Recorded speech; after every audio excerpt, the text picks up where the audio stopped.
प्रणाम दर्शक महानुभाव सब अपने सबके स्वागत है। सुनो अनुपमा के संग चैनल पर आए हम अपने सब समक्ष सिया जी के जन्म के सोहर गीत लऽ कऽ उपस्थित छी। आशा करै छी अपने सबके नीक लागत। जय किशोरी जी के कृपा सब पर बनल रहे। तो चलू सुनै छी सिया जी के जन्म के सोहर के गीत। धन्य भूमि मिथिला नगरिया की सिया जी जन्म लेली रे। धन्य भूमि मिथिला नगरिया की सिया जी जन्म लेली रे। ललनर धन्य जनकपुर के लोग जहाँ सीता जनमल है। ललनर धन्य जनकपुर के लोग जहाँ सीता जनमल रे। बैसाख मास नवमी तिथि शुभ पख जोरिया रे। बैसाख मास नवमी तिथि शुभ पख जोरिया रे। ललनर विधना के लिखल सन जोग जनक हर जोतल रे। ललनर विधना के लिखल सन जोग जनक हर जोतल रे। बरसल सुधा नव धारा की तृप्त भेल धरतिया रे। बरसल सुधा नव धारा की तृप्त भेल धरतिया रे।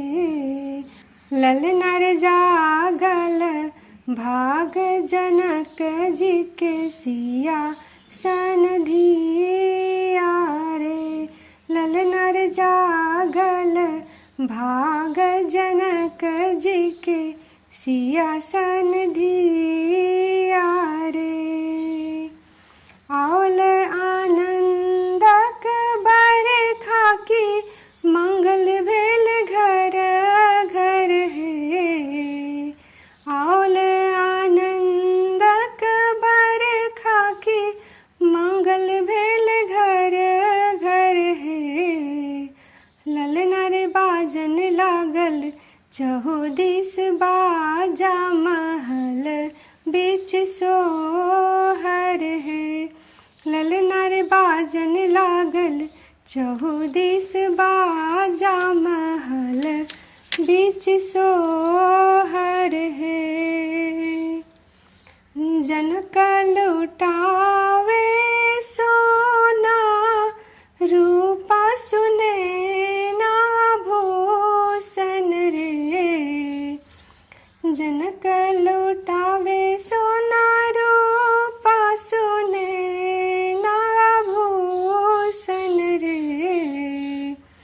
ललनर डूबल धरा नव मगन अवसर एहन कहाँ पायब है। ललनर डूबल धरा नव मगन अवसर एहन कहाँ पायब है। सिया देखी जनक मुस्काओल हिया में सटाओल है।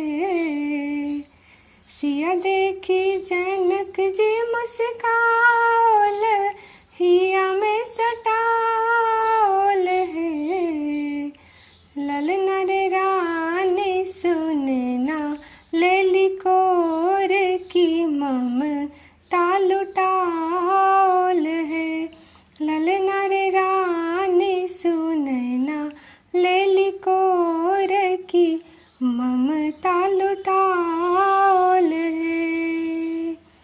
धन्य भेल नगरा जनकपुर भूप सब आओल है। धन्य भेल नगरा जनकपुर भूप सब आओल रे। ललनर चहुदिस परल हाकार जनकपुर हरषित रे। ललना रे चहु दिस परल हाकार जनकपुर हरषित है।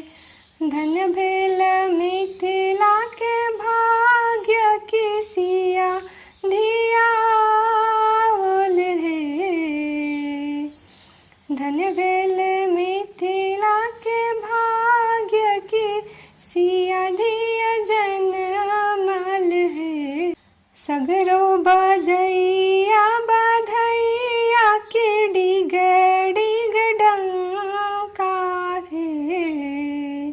सगरो बजैया बधैया के डिग डिग डंका है। ललना रे बौरायल मिथिला नगरिया की होश गवायल है। ललना रे बौरायल मिथिला नगरिया की होश गवायल है।